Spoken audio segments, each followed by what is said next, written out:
Tugasku menemanimu.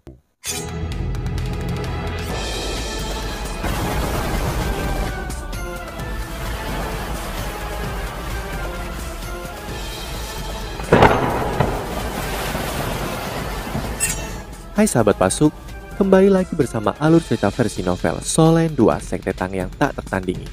Jangan lupa like, subscribe, dan nyalakan tanda lonceng. Mari kita lanjutkan.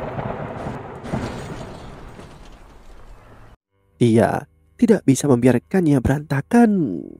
Juicy bahkan lebih berkonflik dalam keadaan seperti ini dan dia merasa sulit untuk membuat keputusan terlepas dari informasi yang dia dapatkan. Dia hanya bisa sementara menekan kemarahan tentara. Setidaknya, dia tidak bisa membiarkan konflik terjadi antara tentara dan Gereja Roh Kudus sebelum persiapannya selesai. Itu tidak menguntungkan baginya. Selanjutnya, Juicy merasa sedikit aneh. Siapa yang dikerahkan Gereja Roh Kudus untuk menyergap 2 legionaris jiwa peringkat binatang? Juicy memiliki perkiraan kasar tentang Mas Rochat Gereja Roh Kudus. Kekaisaran Ryu juga telah menyelidiki masalah ini sebelumnya. Juicy sangat menyadari kemampuan dari 2 legionaris jiwa. Bahkan juga mereka lebih santai setelah serangan sukses mereka di kota Doling. Siapapun yang ingin menyergap mereka harus sangatlah kuat.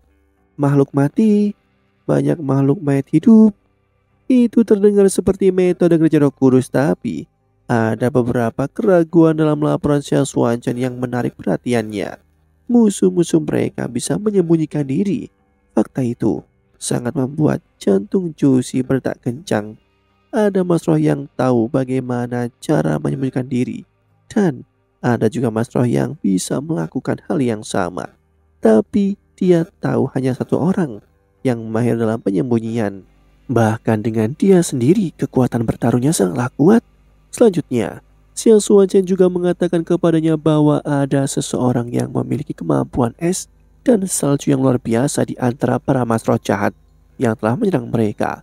Para Mas Roh jahat telah mengandalkan semacam kemampuan es dan salju tipe domain untuk menciptakan perangkap kematian dan mengepung mereka. Es dan salju, kemampuan penyembunyian. Juicy tidak akan layak untuk dikenal sebagai permaisuri dewa perang jika dia masih tidak mencurigainya. Ketika kedua kemampuan ini ada pada saat yang sama, Juicy hanya bisa memaksakan tawa ketika dia memikirkan orang itu. Juicy akhirnya merasakan obatnya sendiri dan betapa canggungnya situasinya. Dia tahu apa yang lawannya lakukan, tapi tidak ada yang bisa dia lakukan untuk menghentikannya.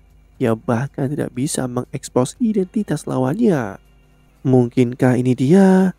Dia yakin bahwa Wu Yuhao kemungkinan adalah pelaku yang menyergap 2 legiun peringkat binatang dan anggota sekte Tang lainnya mungkin telah membantunya juga. Tapi dia tidak bisa mengungkapkan itu. Kenapa dia tidak bisa? Karena dia juga ingin berurusan dengan Gereja Roh Kudus. Wu Yuhao telah menghancurkan 2 legiun peringkat binatang Kekaisaran Ryu dan menjebak Gereja Roh Kudus. Dalam beberapa hal, dia membantunya tapi waktunya tidak tepat. Selanjutnya, Wu Yuhao juga menghabisi Su Tianyuan. Su Tianyuan adalah seorang pangeran yang memegang otoritas tertinggi. Kematiannya berarti bahwa kekuatan dan otoritas keluarga kekaisaran akan dirombak sekali lagi dan dia memiliki hubungan yang baik dengan Su Tianyuan. Tindakan Wu Yuhao mengacaukan segalanya, tapi dia tidak bisa mengungkapkan identitasnya. Dia akan menyia-nyiakan usahanya di masa lalu jika dia melakukannya. Jika tentara dan hubungan Gereja Roh Kudus dijembatani, dan jika tentara dan Gereja Roh Kudus ingin menyerang kota Shrek, maka itu akan lebih buruk baginya. Juicy telah memanfaatkan tanggung jawab Akademi Shrek untuk membela diri berkali-kali, sementara Wu Yuhao adalah orang yang memanfaatkannya pada saat ini. Juicy harus mengakui bahwa dia seharusnya tidak memberitahu Wu Yuhao saat itu bahwa dia menargetkan Kekaisaran Doling karena orang itu terlalu pintar. Tapi Juicy tidak merasa kalah. Istana Kekaisaran Doling telah dibinasakan dan bahkan jika 2 legiun peringkat binatang pada akhirnya dibantai, dia masih akan menjadi pemenang utama. Kenyataannya membuktikan bahwa Wu Yuhao dan yang lainnya sudah terlambat. Situasinya sangat berantakan dan itu memaksa Juicy untuk membagi pikirannya untuk menghadapi segala macam masalah.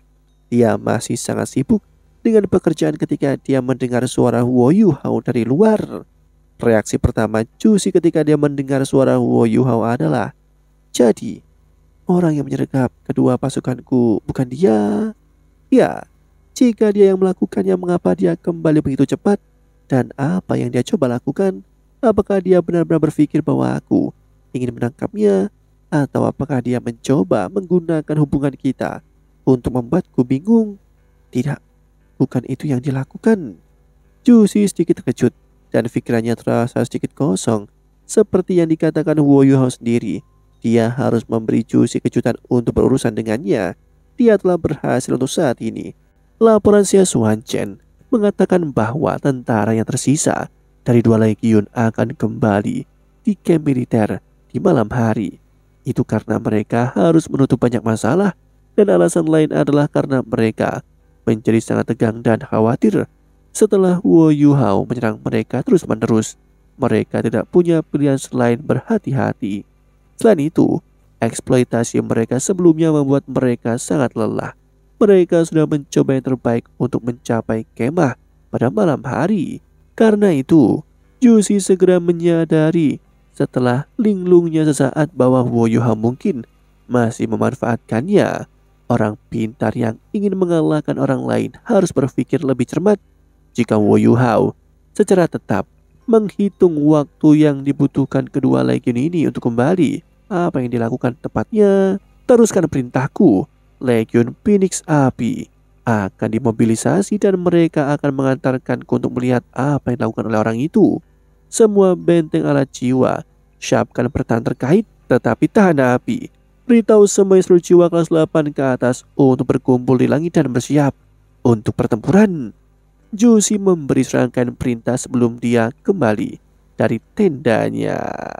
Juicy sama sekali tidak peduli tentang keselamatannya sendiri, tapi Wo Yuhao adalah orang yang memprovokasi dia. Dia tidak percaya bahwa dia bisa mengambil nyawanya, tidak peduli bagaimana mereka bertarung 1 lawan 1. Kalau tidak, dia tidak akan kembali hidup-hidup dari demiplan spektralnya. Cahaya redup berkedip di udara dan setiap instruksi jiwa dari Kekaisaran Ryu menarik wajah panjang mereka. Tidak bisa mengunci musuh. Apa yang terjadi? Ini berarti bahwa orang ini dapat memasuki camp mereka sesuai dengan keinginannya. Berhati-hati komandan, kami tidak tahu di mana orang itu. Juicy baru saja keluar dari tendanya ketika beberapa instruksi jiwa kelas 9 mengelilinginya. Selain itu, mereka merilis penghalang pertahanan terkait dan melindunginya. Juicy tersenyum tipis dan melambaikan tangannya. Tidak apa-apa, dia tidak akan berani menjelajah terlalu dalam ke camp kita. Dia tidak akan bisa melarikan diri jika dia masuk. Ayo pergi dan lihat apa yang dilakukan. Kata-kata ini hanya ditujukan untuk orang-orang di sekitarnya. Juicy sangat jelas tentang seberapa kuat kemampuan bertahan hidup Wo Yuhao setelah mengetahui tentang orang yang ditanganinya.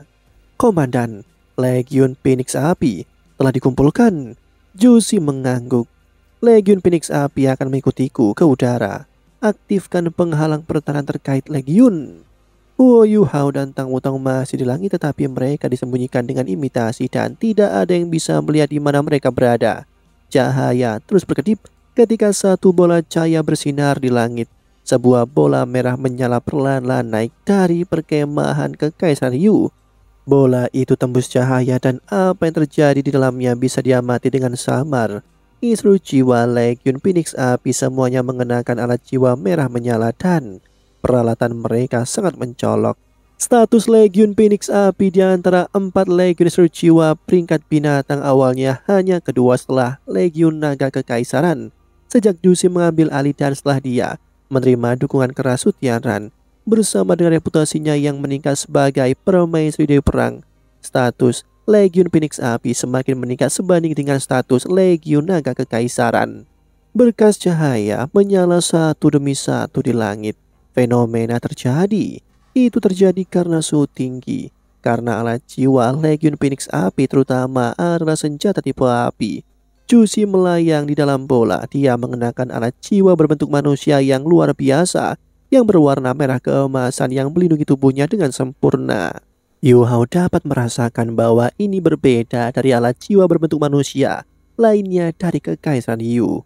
Yu Hao bahkan bisa samar-samar merasakan kemampuan alat jiwa berbentuk manusia Jusi sebanding dengan armor perang Dewa Es-nya.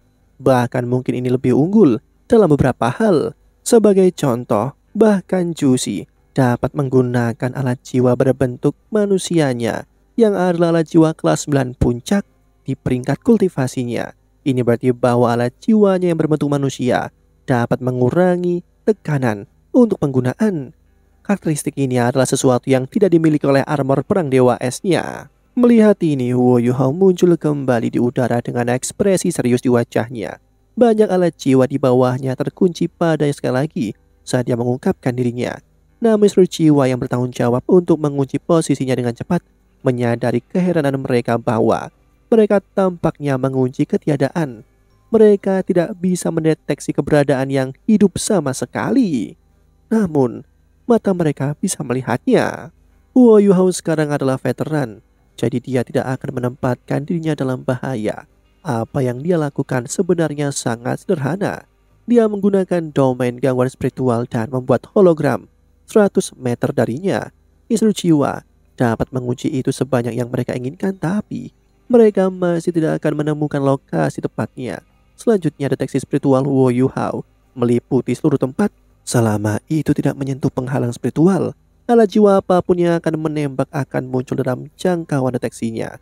Maka dia tidak akan memiliki masalah menghindari serangan. Suara sedingin es Huo Yuhao menjelajah ke kejauhan. Kau, permaisuri Dewi Perang Kekaisaran Ryu.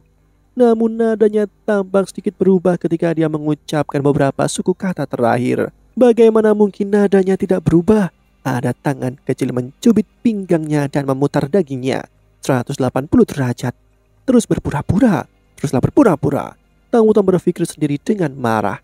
Jusi menatap Huo Yuhao dengan dingin saat dia merendahkan suaranya dan menjawab, "Ya, aku permaisuri Dewi Perang Kekaisaran Ryu. Aku juga komandan pasukan ini. Aku tidak berharap kau menunjukkan dirimu. Karena kau di sini, maka jangan menolak penangkapan. Sepertinya kota Shrek tidak bisa melindungimu." Mata mereka berdua sangat dingin. Mereka begitu berkejauhan dan ada juga pelindung di sekelilingnya, sehingga mereka tidak bisa melihat mata satu sama lain dengan jelas. Tetapi sensasi aneh muncul di hati mereka pada saat ini. Ini bukan pertama kalinya mereka bertemu satu sama lain di medan perang, namun ini adalah pertama kalinya mereka berhadapan satu sama lain dengan identitas awal sebagai orang lain memandang dan bahkan sebagai musuh. Jusi tidak ceroboh karena Huo Yuhao adalah lawannya. Sebaliknya, dia merasa jauh lebih waspada karena Huo Yuhao adalah orang yang melayang di langit di seberangnya. Bagaimanapun Jusi juga sadar akan kemampuan Huo Yuhao. Berapa banyak alat jiwa pengintai yang dia hancurkan di Kekaisaran Tianhun, Kekaisaran Starlo, bahkan di Kekaisaran Doling. Belum lagi berapa banyak instruksi jiwa dan berbagai alat jiwa yang telah ia musnahkan. Jusi menatap Huo Yuhao dari kejauhan dan dia sudah sangat yakin bahwa Huo Yuhao adalah pelaku yang telah menyerang dua legiun peringkat binatangnya. Itu pasti adalah dia. Huo Yuhao berkata dengan jelas, "Aku bertanggung jawab atas tindakanku sendiri. Kau telah memintaku, jadi aku di sini. Aku sudah melepaskan diri dari kota Shrek pada saat yang sama. Saat ini, aku hanya mewakili diriku sendiri. Tangkap aku jika kau bisa. Aku ingin melihat siapa yang yakin bisa mendapatkanku." Jusi mendengus dingin dan membalas, "Kau tampak sangat percaya diri. Apakah kau benar-benar berpikir bahwa kau dapat melawan 100.000 pasukanku sendirian? Kau hanya memiliki dua pilihan, tunduk kepada kami atau mati." Demikianlah kisah untuk kali ini. Sahabat Pasuk, jangan sedih, jangan bimbang, apalagi galau, karena aku kan selalu menemanimu.